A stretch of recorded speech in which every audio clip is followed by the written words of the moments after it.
السلام viewers, programme دیکھ رہے ہیں آپ براس ٹیکس. میں ہوں آپ کی ہوسٹ معروف قریشی اور ہمارے ساتھ موجود ہیں ہمارے ڈیفینس اسٹڈیز کے ایکسپرٹ جناب زید حامد صاحب. السلام علیکم ویورز. آج براس ٹیکس کا ہم ایک اسپیشل ایڈیشن کر رہے ہیں اور اس میں ہم جو ٹاپک ڈسکس کریں گے that is going to be CIA and را تھریٹس ٹو پاکستان پارٹ 3. ہم آپ کو یہ بتاتے چلیں کہ پارٹ 1 اور پارٹ 2 ہم اس کا کر چکے ہیں. آج ہم اس کا پارٹ 3 کریں گے اور جس حوالے سے ہم اس سے بات چیت کریں گے that is going to be national security issues جو پاکستان کو کنسرنس ہیں.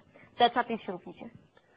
دیکھیے معروف، جیسے آپ نے کہا کہ چند ماہ پہلے ہم نے CIA threat to Pakistan part 1 ایک پروگرام کیا تھا. اس کے چند ہفتوں کے بعد ہم نے CIA تھریٹ پارٹ 2 کیا، جس میں ہم نے پاکستان کو پیش آنے والے ان تمام خطرات کا تجزیہ کیا تھا کہ جو گزرتے ہوئے وقت کے ساتھ پاکستان جن کو فیس کر رہا ہے.